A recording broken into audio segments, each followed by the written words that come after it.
Hello, welcome to Garden Chronicles. My name is James David. This particular video is taken place in this Care Park Festival in Titiwangsa, which I've actually placed in earlier videos where I actually shown part 1 and part 2. And this is actually more on the orchid collection or what is being showcased here and what has been sold. And I just want to make a video about it, and I would like to share my thoughts and my opinion based on this particular plants. So sit back and enjoy the show on this context of all the tropical orchids that is sold here in this region.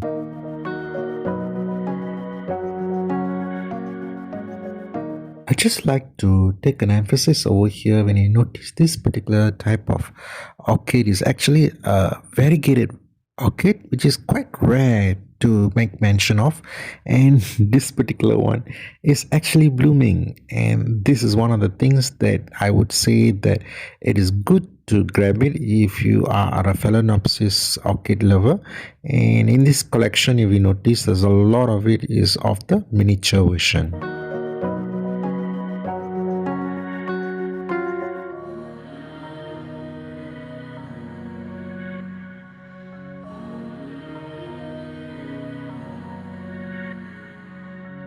Earlier in the video, I've actually given a 5 basic care tips concerning this particular orchid. Do check it out on that video, and basically it's very much on the factor of watering, and I find that the element of watering seems to be the most important thing, because if in case it's been overdone or overwatered, these types of orchids do come to a place where they do perish easily.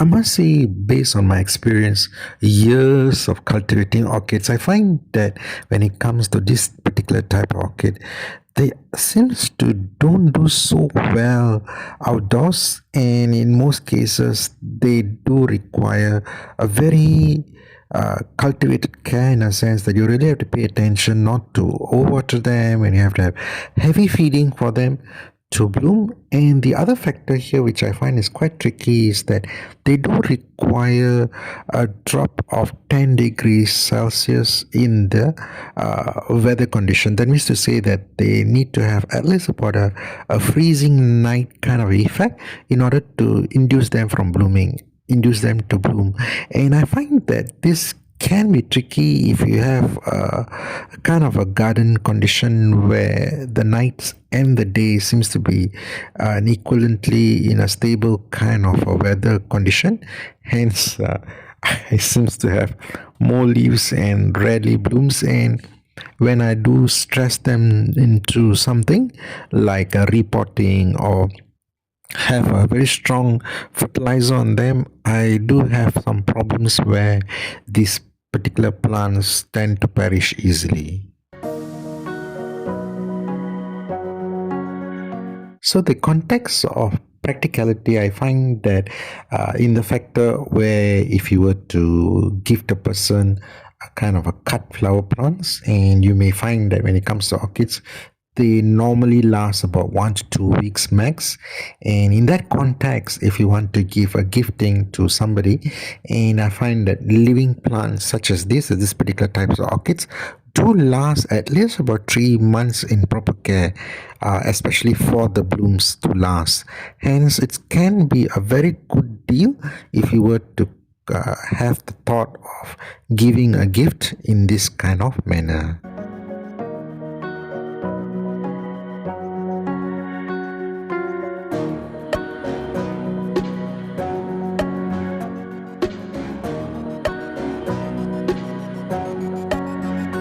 So the most challenging factor here is if you are the person who received these orchids as a gift and you are planning to keep them in long term, it can be challenging. And if you're thinking of cultivating this particular orchid for long term, one of the things that you should do is do a lot of research. And I find that the most important thing when it comes to this particular orchid is that watering, lighting and feeding are the most essential thing that you need to look at. And in most cases, these orchids do not die, but the most challenging factor here is the next blooming cycle can take quite a while.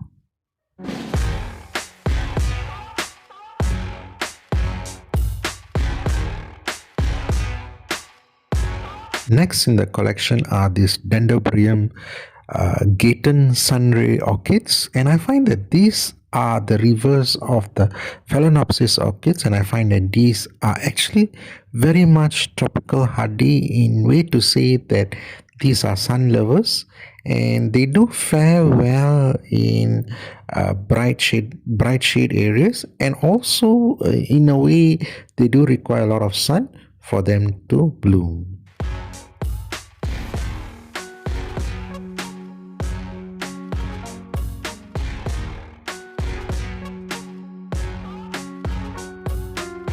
Next on the list are more on the category of collector's item, the Bible film and the Cattleya orchids. And I find that these variations and collection of orchids seems to gone down a bit over the years, because I believe the aroid collection have taken away the plant trend for this particular season and during the pandemic, and hence the orchids actually making a comeback, but it's very much slow and steady.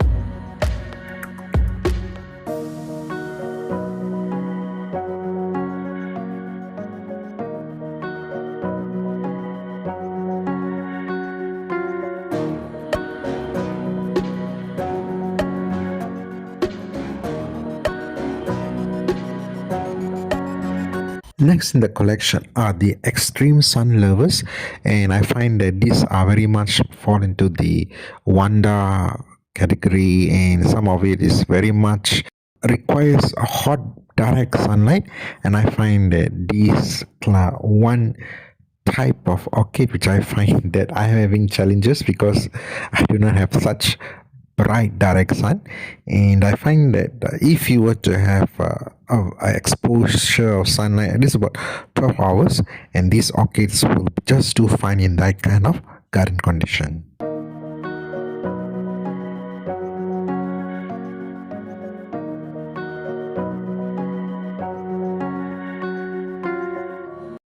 Here's another collection of Phalaenopsis orchids, followed by another few of the rare types which I've seen it before and I've cultivated before, and I find that as I mentioned earlier, these are making a comeback, and I find that it is quite unique to see and able to cultivate these. It appears to be something like a dancing lady orchid, but more on the pink version.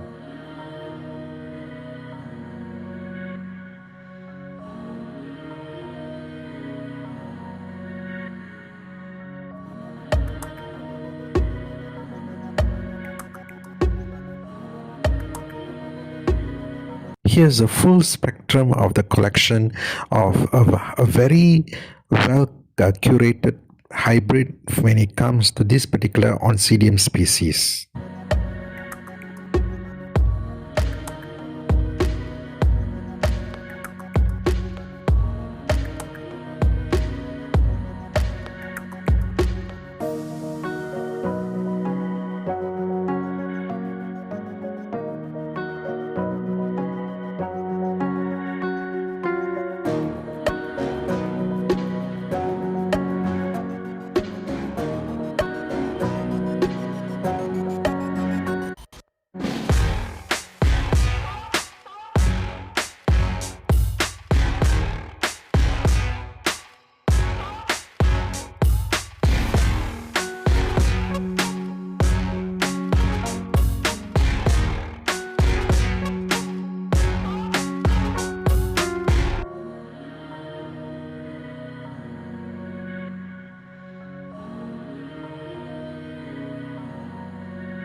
There was a period of time when I actually have these leaves and long growing roots, but none of them actually flowered. And I believe these are actually very strong, heavy feeders, and hence you may have to cultivate using a very strong and quite a branded ones, especially when it comes to their fertilizer to make them bloom. This is another rare type of orchid. It's very much more for the collector's items, another type of Biblophilum, and I believe this is the largest type of orchid plant. And there is a side effect on this, and a factor that if you okay with it, to snip off the blooms before it flowers, because it's supposed to attract flies, and so therefore the fragrance of this particular orchid do smell like a rotten meat or a carcass or something like a corpse. Some of the plants do actually give that kind of odor for their fragrance, and this particular orchid do so in that kind of context. So this is a setback for this particular orchid.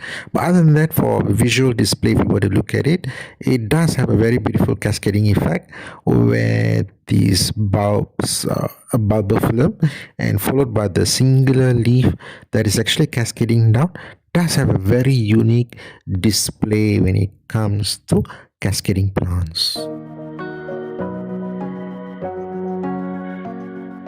I must say the overall collection of all the orchids that has been showcased here is quietly fair in their context of varieties and colors.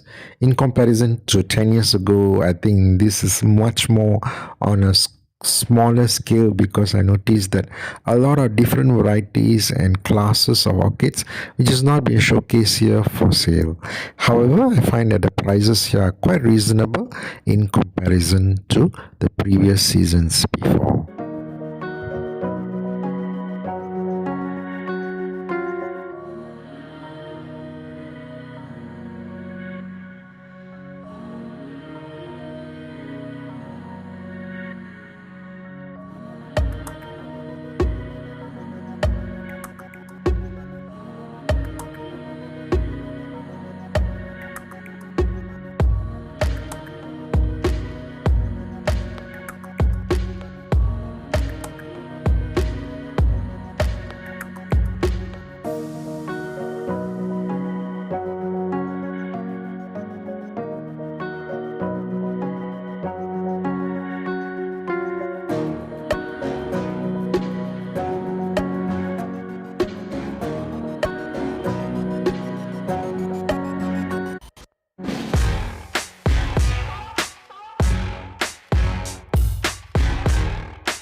I have now come to the end of my video, and I hope you like this collection of all the plants, especially these orchids here, which I've actually compiled here in one singular video. And I would really appreciate if you can click like and subscribe and support my channel. See you again in my next video. Have a nice day. Bye.